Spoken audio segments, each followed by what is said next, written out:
This is TOS Television, your digital first Pan-African news network. I am Abigail Okwade, and this is Africa Now. We begin with an update on Mali's military intervention. France has suspended its joint military operations with Mali forces on Thursday over the second coup that saw to the resignation of interim President Ba Ndo and Prime Minister Mokhtar Ouane last week. On Sunday, French President Emmanuel Macron on Sunday had threatened to pull its troops out of Mali if the political instability there continued and led to an increase in Islamist violence. According to France's Armed Forces Ministry, all national advisory missions that benefit Mali have also been suspended. France, Mali's former colonial power, has about 5,100 soldiers in the region under its Operation Barkhane that began in 2019. The legislators of the Democratic Republic of Congo on Thursday voted to extend the martial law in the restive north of Kivu and Ituri by 15 days, a month after civilian authorities were replaced with military administrations. Violent attacks have since continued in the mineral-rich nation region despite the imposition of the state of siege. At least 55 people were killed by rebel fighters on Monday. It is regarded as being potentially the worst night of violence the area has seen in at least 4 years. Now to election matters.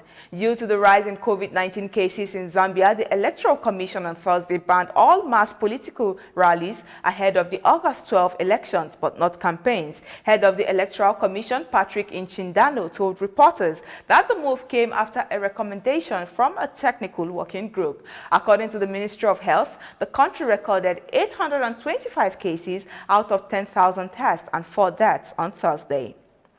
The United Nations mission in South Sudan on Thursday says it is firmly committed to supporting the peace progress for the democratic elections slated to be held in 2023. According to Nicholas Haysom, the special representatives of the Secretary General and head of the UN mission, the Security Council directed the UN mission to advance a 3-year strategic vision to prevent a return to civil war, to build durable peace at the local and national levels, and to support inclusive and accountable governance and free and fair peaceful elections. Nicholas added that the peace process must be led and owned by the people of South Sudan to ensure the peace is achieved and sustainable.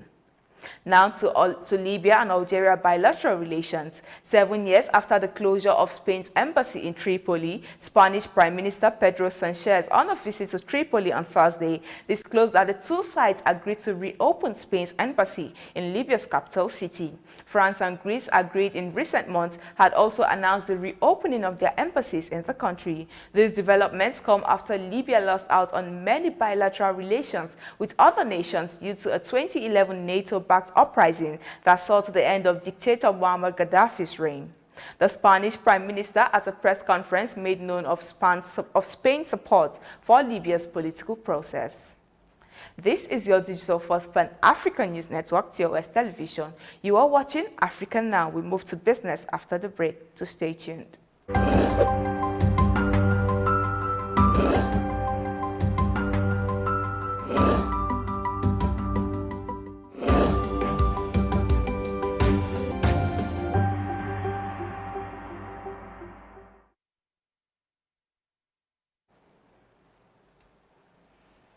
Welcome back. In business, after facing the negative impact of the ongoing COVID-19 pandemic, Uganda's economy grew by 3.3% in 2020-2021 fiscal year. Chris Mukiza, Executive Director of Uganda's Bureau of Statistics, disclosed that the size of the economy increased to about $42.4 billion in 2020-2021 financial year from $39.9 billion in 2019-2020 financial year. The services sector, according to Muzika, was the biggest contributor to the GDP, with its share contribution registering 41.5% from 42.8% in 2019-2020 fiscal year.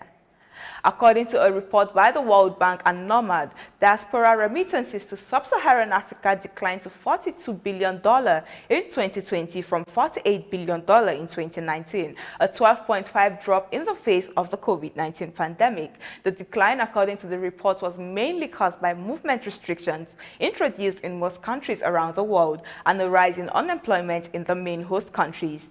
The region had the highest average remittance cost at 8.2% in the fourth quarter of 2020 compared to other regions, the report added. The Kingdom of Eswatini, in its quest to become less independent on its neighbors to provide its energy needs, has added 2 more Lavusima PV plants that are near completion for the generation of sustainable energy. According to a statement by the Southern African country's Natural Resources and Energy Ministry, the plant is expected to generate about 13.75 megawatts of electricity to the national grid. The project, that cost nearly $19 million, has led to the creation of some 170 jobs, the statement added. This is your Digital First Pan-Africa News Network, TOS Television. You are watching Africa Now. More stories coming your way after the break, so stay tuned.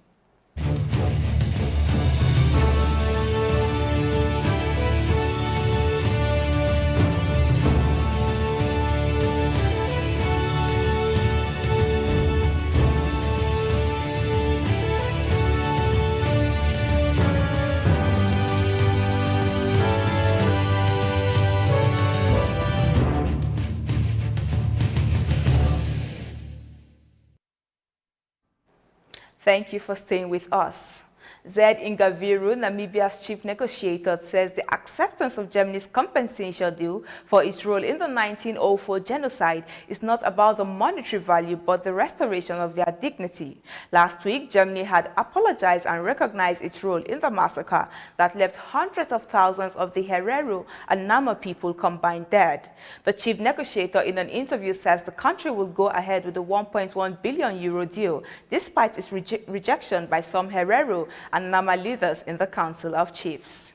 In a related development, President Abdelmadjid Tebboune says France should now fully recognize and accept the colonial crimes it committed in Algeria. During the colonization of Algeria in the 19th century, France perpetrated genocide over the first 40 years of its colonization that led to the killing of whole tribes. But the Algerian leader said the generation of President Emmanuel Macron and the French intellectuals today were not to blame for those crimes. The president, in an interview with a French magazine, says the recognition would be a form of apology. And that is it on Africa Now. For more updates, do visit our website at www.tostvnetwork.com. Follow and like our social media handles on Facebook, Twitter, and Instagram. And remember to subscribe on YouTube. To stay with us and enjoy more programs on TOS Television Network. I am Abigail Ukpade. Thanks for watching.